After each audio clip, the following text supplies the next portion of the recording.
misalnya kita so mungkin kita boleh mulakan Boleh. dengan mungkin kita boleh mula dengan kedudukan PAS dalam Perikatan Nasional. Dari pandangan Datuk Seri, bagaimana kerjasama PAS dengan parti-parti lain dalam perikatan? Kita dapati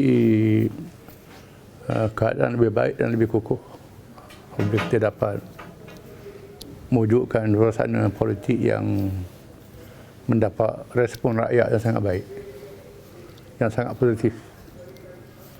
Setelah rakyat menghadapi suasana yang tegang dalam keadaan sendiri di masa PH, berlaku pertemuan antara satu sama lain, parti-parti tidak boleh bersatu, krisis dalaman, sehingga mereka tidak boleh memberi satu jawapan terhadap kritik yang disampaikan melalui parlimen dan sebagainya.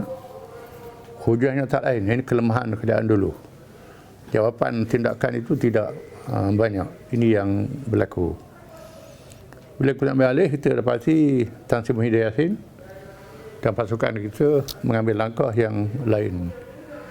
Iaitulah jawapan secara langkah-langkah dan tindakan.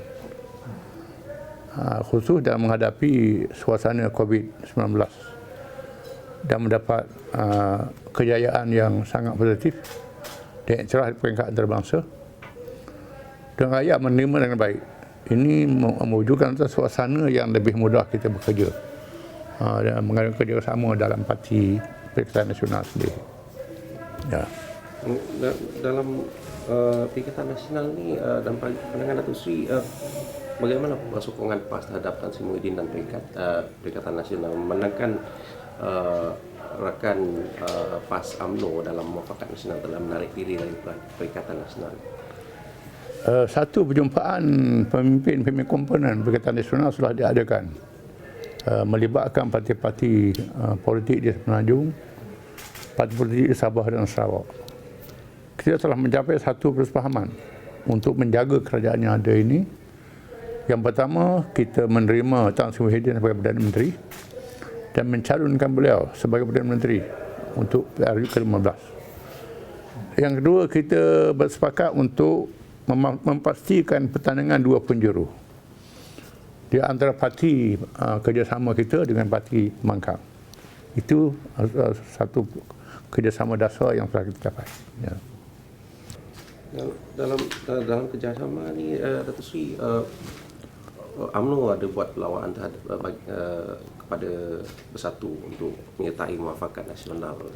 Dalam pandangan PAS, adakah ini perlu ataupun kekalkan dalam perikatan? Terdapat beberapa opsi dalam kerjasama ini. Yang pertama ialah semua parti menyertai Perikatan Nasional, UMNO, PAS dan lain-lain. Di samping PAS sudah mengadakan Muafakat Nasional dengan UMNO sendiri. Itu yang pertama.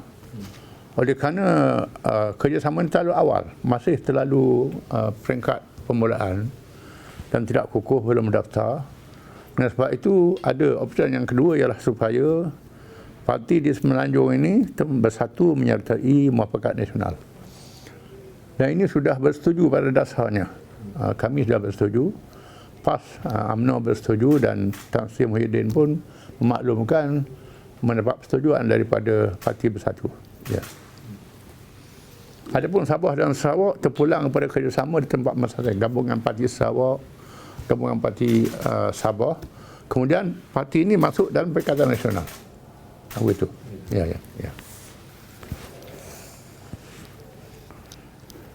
So, pada dasarnya Bersatu akan memasuk. Ya, pada dasarnya begitu. Ya, begitu. Ya. Okay. Bagi orang dari luar pandang macam ni mungkin membandingkan sikit. Ya. Itu peringkat bawah kaum yang masih belum memahami ada peringkat kerjasama peringkat atas. Kita akan diturunkan ke bawah. Ya.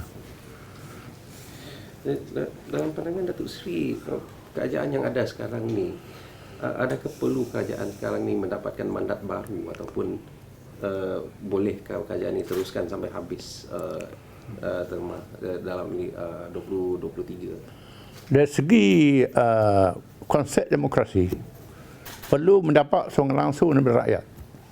Apa yang berlaku ialah melalui wakil-wakil rakyat yang dikumpulkan membuat perubahan di parlimen, dan bukan rakyat secara langsung. Dan sebab itu untuk mendapat satu mandat yang kukuh secara langsung lebih demokratik, perlu diadakan pilihan raya. Itu satu. Yang kedua, kita perlu kepada wakil-wakil rakyat yang ramai.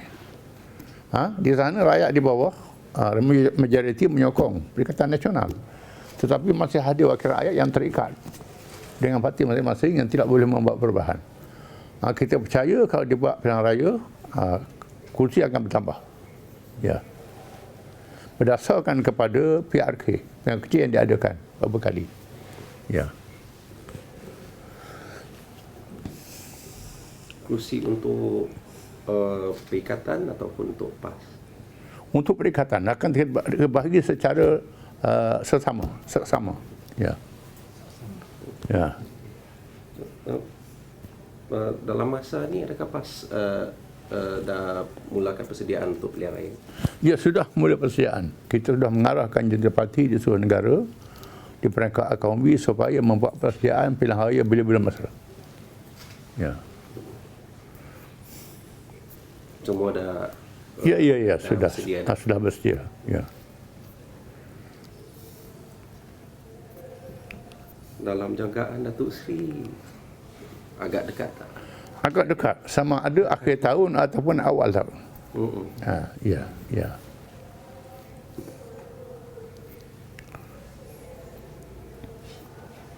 Bila Malaysia ni tak sama macam negara lain, sudah tetap tarikh daripada awal.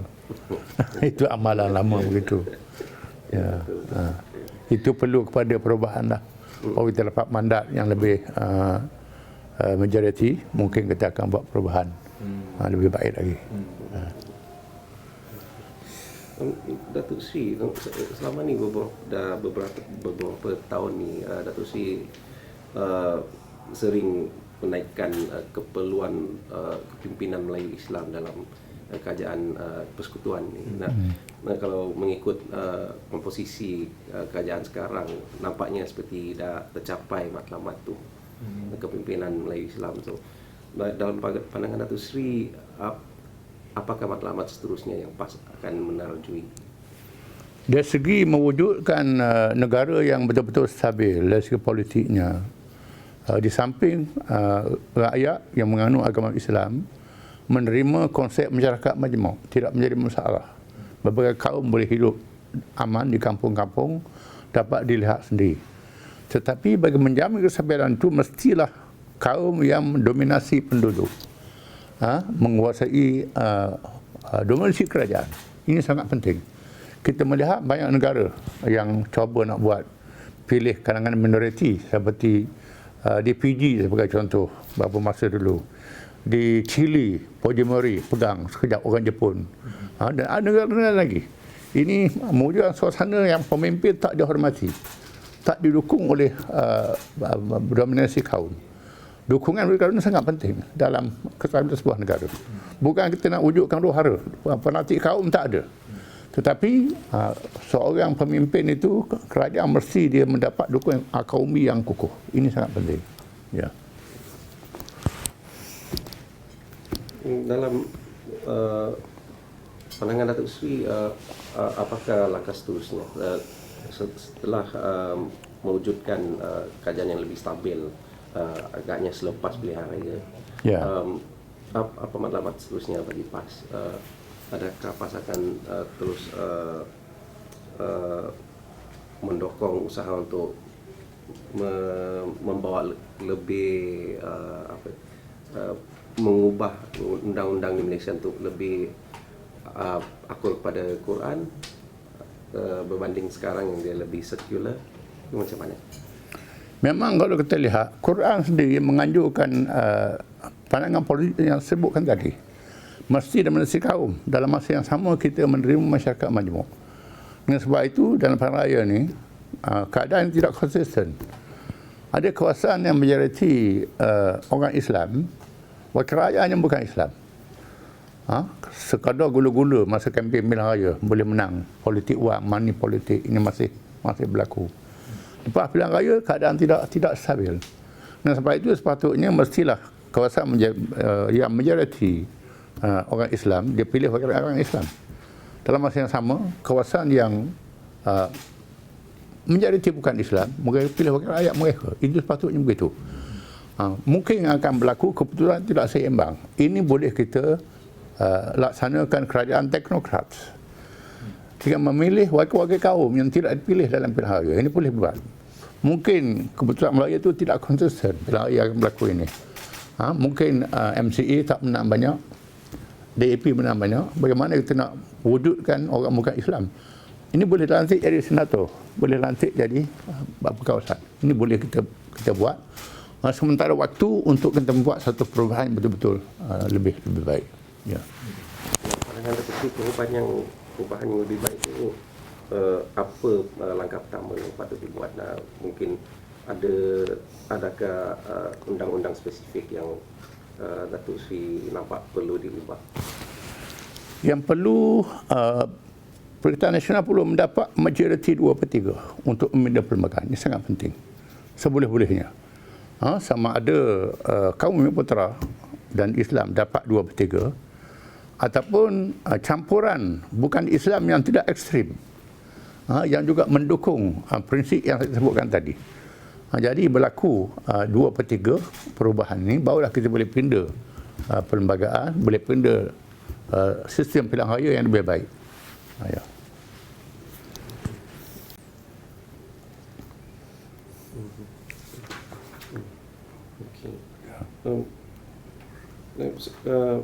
Dalam isu seterusnya, Datuk Sri sekarang berkhidmat sebagai duta pada Timur Tengah. Dalam pandangan Datuk Sri, dalam isu Rohingya secara spesifik, adakah negara-negara Islam dalam dunia ini membuat secukupnya untuk membantu komuniti Rohingya? Negara Islam tidak mampu untuk membantu saudara-saudara mereka. Banyak krisis yang berlaku kerana campur tangan kuasa besar yang ada kepentingan masing-masing menjatuhkan krisis dalam negeri. Ini yang berlaku. Rohingya, apa yang berlaku ialah apabila masyarakat Arakan, Rohingya yang di tingkat Arakan itu, penduduk asal yang lahir di situ tak ada interest sebagai rakyat. Ini satu amalan yang lebih pada apartheid, yang sangat kejam. Sebab kita, semua negara lain dalam dunia ini boleh terima berbagai bangsa. Termasuklah di Amerika, di negara Eropah, boleh jadi rakyat walaupun bangsanya lain. Tapi Rohingya ini Myanmar masih mengamal satu amalan politik yang tidak mengikut kefahaman masyarakat antarabangsa. Dunia hari ini sudah satu keluarga, bukan berasingan lagi. Zaman teknologi maklumat, zaman hubungi, masyarakat majmuk ini sudah begitu. Zaman sudah mengasingkan kaum ini sudah tamat. Sepatutnya kita iktiraf semua kaum yang di tempat masing-masing. Tapi dizalimi penduduk Rohingya begitu. Dan sebab itu kita perlu mengambil satu tindakan yang berani untuk membetulkan keadaan. Apa yang kita tak puas hati, payah negara barat ni dia campur tangan kerana ada kepentingan dia, bawa dia campur. Kalau tak ada kepentingan dia tak campur. Contoh dia di Bosnia dia boleh campur tangan, boleh wujudkan sebuah negara untuk orang Islam di tengah-tengah Eropah. Itu pun bila dia lihat orang Islam sudah kuat, barulah dia buat satu perubahan itu. Bila orang Islam lemah, dia tak, ini double standard berlaku begitu. Dia Palestin sebagai contohnya. Itu negara orang Arab. Kalau kita orang Yahudi kata sejarah lama dia, Amerika, Indian punya lah, bukan orang-orang putih punya. Kalau pakai sejarah lama. Itu. Tapi dibatalkan hak itu. Kerana kepentingan kuasa besar. Kerana mereka mahu menguasai Asia Barat, mereka wujudkan Israel itu di tengah-tengah masyarakat Arab, dihalau penduduknya. Ini satu tindakan yang zalim. Padahal kita boleh menerima negara Palestin yang satu, masyarakat majmuk, ada berbagai kaum. Itu boleh. Tapi golongan Zionis ini dia mahu negara untuk orang Yahudi saja. Dan Barat mendukung negara ini. Ini satu tindakan yang tidak adil. Dalam pandangan Datuk Sri, tindakan yang berani itu apakah tindakan seterusnya yang patut diambil untuk membantu kaum Rohingya? Yang berani termasuklah kalau sekiranya Rahaya terdegil, macam Bosnia lah. NATO ambil tindakan ketenteraan.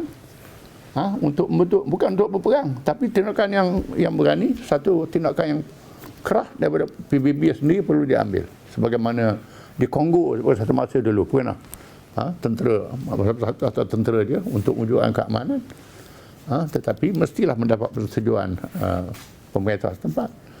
Tapi Rahaya ni tidak ada satu tekanan. Bahkan di Asia Tenggara ni Malaysia sahaja yang bersungguh. Negeri lain tak bersungguh dalam menghadapi. Dan kita paling menerima pelarian. Paling ramai daripada negeri lain. Tetapi kita jadi bangsa seolah tidak melayanan yang baik. Padahal kita yang paling banyak menerima Rahaya daripada Indonesia, daripada Thailand, daripada negeri lain. Ya. Kenapa keadaan seperti ini, Datuk Seri, di mana Malaysia saja yang lantang bersuara, dari pihak OIC pun tak berapa kedengaran, negara-negara Muslim Islam lain pun tak berapa lantang dalam menyuarakan sokongan tu, dukungan tu orang Rohingya. Ini bergantung kepada pimpinan negara yang boleh dipengaruhi oleh negara luar ataupun tidak. Banyak negara Asia Afrika ini dikuasai oleh kuasa-kuasa yang masih menjajah mereka. Walaupun pada zahirnya mereka merdeka, tapi masih bergantung negara-negara yang menjajah ini. Ini masih berlaku lagi. Dan Malaysia ni agak saya rasa lebih baiklah daripada negara lain. Ada keberanian untuk bercakap. Ya. Apa yang Malaysia boleh buat untuk membantu orang Rohingya ni dalam mungkin menggambling dengan negara-negara lain ke ataupun macam mana? Yang pertama, sekadar langkah kemanusiaan. Itu kita boleh ambil. Yang kedua, memujuk negeri-negeri jiran yang seagama. Contohnya Thailand. Saya pernah pergi ke Thailand berjumpa dengan almarhum Surin, bekas Menteri Luar. Supaya penganut Buddha di Thailand jangan mendukung Buddha di Myanmar untuk bertindak yang kejam ini. Alhamdulillah mendapat satu respon yang sangat baik, dan masyarakat Buddhis di Thailand tidak menyokong Buddhis di Rahaya. Kerajaan Buddhis itu walaupun di satu agama, tapi agama Buddha sendiri tak bersetuju dengan tindakan agresif itu. Ya. Selain isu Rohingya, apa isu-isu yang utama yang Datuk Seri uruskan sebagai duta pada Timur Tengah? Antaranya isu Yaman. Yaman kerana rebutan Laut Merah yang sangat strategik, laluan antarabangsa, Selat Hormuz. Itu laluan itu. Jadi yang penting kepada kuasa besar ni ialah petroleum, kepentingan mereka, kehidupan mereka, ekonomi mereka, sumber tenaga mereka. Dia tak penting orang lain. Dan sebab itu dia mahu menguasai kawasan ini supaya menjamin keselamatan dia, bukan keselamatan dunia, keselamatan dia saja. Dia sanggup mencetuskan perang proksi di negeri ini, negeri yang berkenaan. Ini yang malang. Malangnya penduduk Asia Afrika ni yang miskin, yang lemah, boleh dipergunakan dengan kuasa wang, kuasa pengaruh kekuatan negara besar. Ini yang berlaku. Jadi kita cuba menyedarkan masyarakat ini supaya menyelesaikan masalah secara bersendirian. Sekarang ini kita dapati Saudi, Yaman sendiri termasuk negeri itu sudah merasa berat untuk memikul bebanan huru-hara yang berlaku, termasuk di Syria. Tetapi negara-negara kuasa besar ni suka kalau perang tu lama. Kenapa? Dia boleh berniaga senjata, berniaga ni, berniaga. Jadi kita menggunakan hasil kita untuk mereka membunuh kita selama sendiri, tanpa mengira Islam dan bukan Islam. Ini kita kena faham. Ya. Bagaimana respon di antara pemimpin Yemen dengan Saudi? Adakah mereka ingin hentikan keganasan ataupun huru-hara yang berlaku sekarang? Huru-hara ni menimbulkan krisis ekonomi, krisis sosial di negara berkenaan. Terutamanya berlaku COVID-19 yang sekarang ni. Sangat susah ditangani. Jadi masalah mereka sendiri. Cuma mereka suka untuk keluar daripada masalah. Bagaimana? Memerlukan pihak lain untuk membantu mereka. Ya. Masalah kita negara kecil, bukan negara besar. Jadi perlu satu langkah bersepadu di kalangan negara-negara sahabat untuk mewujudkan suasana yang keamanan dan perdamaian. Ya.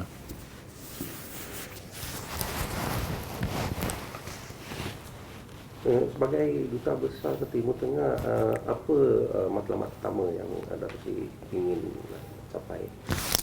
Tugas yang diberi pada saya ialah yang pertama, hubungan diplomatik yang baik negara ini. Yang kedua, kerjasama ekonomi, pelaburan. Yang ketiga ialah mewujudkan keamanan yang saya sebutkan tadi.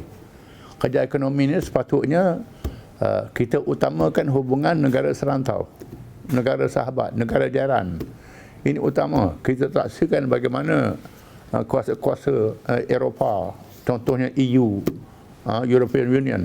Apa hasil dia? Apa sebab dia? Mereka boleh satu kuasa besar ekonomi. Dengan semua-semuanya tempat kita. Mengapa kita tak kerjasama kita sendiri? Kadang-kadang barang kita dihantar ke sana, kita import balik. Mengapa kita tak sama-sama kita sendiri? Ini boleh dilakukan. Sama-sama negara ASEAN, sama-sama negara serantau. Kita boleh mempunyai kekuatan kita sendiri. Bukan kita nak krisis keamanan dunia, tidak. Itu hak kita yang patut kita kena wujudkan.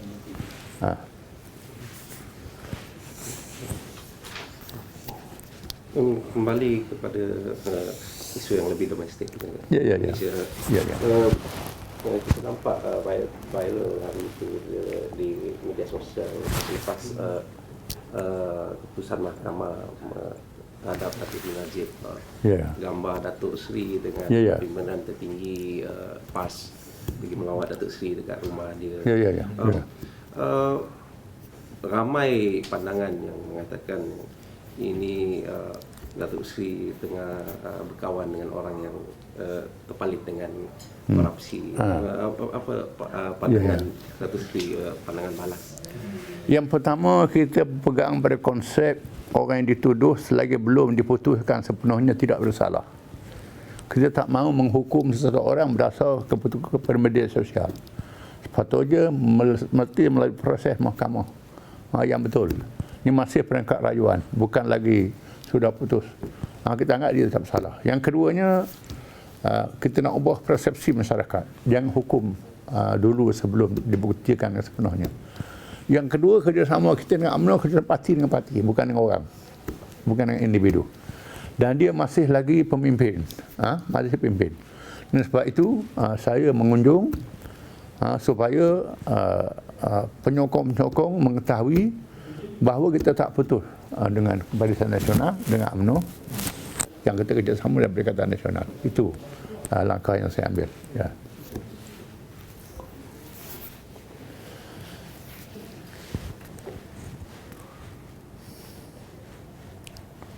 Dalam pandangan Datuk Seri, kalau pilihan raya akan dipanggil esok,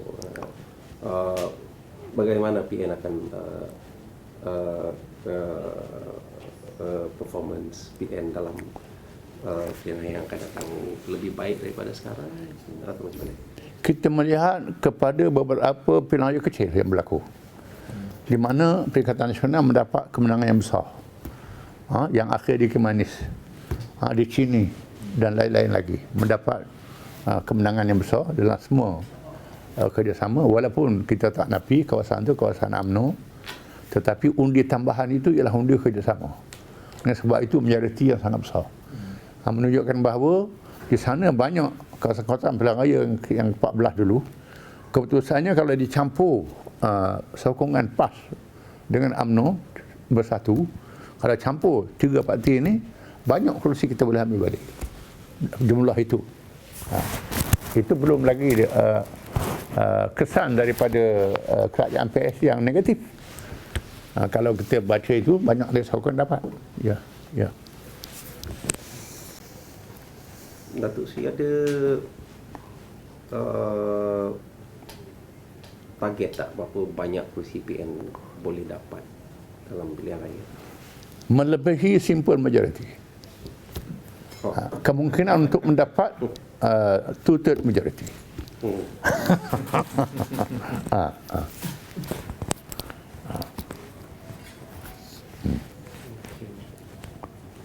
Ini berdasarkan pada Ya. bersama dengan antara PAS Ya. dengan Bersatu. Ya. Betul. Okey. Yang dua penjuru. Dua penjuru. Kalau dua penjuru banyak. Okey. Ya. Jangan jadi tiga pun. Tiga penjuru. Ya. Tapi apa pandangan Datuk Seri dengan parti baru Tun Mahathir? Dia nampak seperti dia nak jadi mungkin spoiler ataupun third force dalam pilihan raya yang akan datang. Datuk Seri nampak dia ada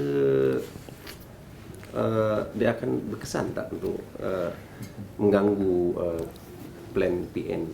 Pilihan raya Cini menjadi satu ukuran. Apabila beliau meletakkan calon bebas dan calon tu hilang wang perseroan Cini, itu calon tu, calon sokongannya. Ini Slim River ni jadi ukuran satu lagi. Sama ada dia bertanding, dia tak bertanding. Kalau dia berani bertanding, kita dapat lihat. Ataupun dia tak berani bertanding, menandakan dia tak mampu menghadapi.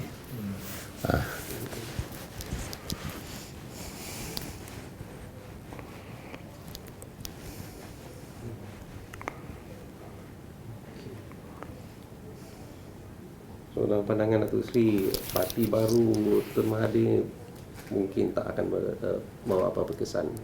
Saya tak mau membuat andaian.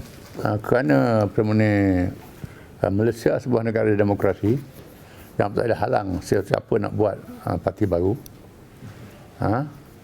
Yang kedua, pergantungan ahli-ahli dengan beliau. Dengan beliau, walaupun umur itu tangan Tuhan, tetapi satu masa yang sangat pendek. Sangat pendek. Perlu kepada dilihat siapa pelapis beliau. Itu dilihat. Adakah ada sokongan pelapis itu wujud ataupun tidak. Ya. Kalau beliau dapat menyediakan pimpinan pelapis, itu menandakan parti tak akan kuat. Kalau dia tak ada dapat pelapis yang ganti dia, tak kuat lah. Ya. Cuma kita berusaha supaya Tun kembali semula kepada bersama dengan kita. Ini kita akan usahakan. Kerana dia tak puas hati dengan Tan Sri Najib, itu saja. Tak puas hati dengan orang-orang ni. Dan orang ni sudah tak ada dalam kabinet. Semua yang betul tak ada dalam kabinet. Walaupun tak dihukum di mahkamah. Hukum mahkamah tu cerita lain lah. Okey, saya ingat dah habis dah.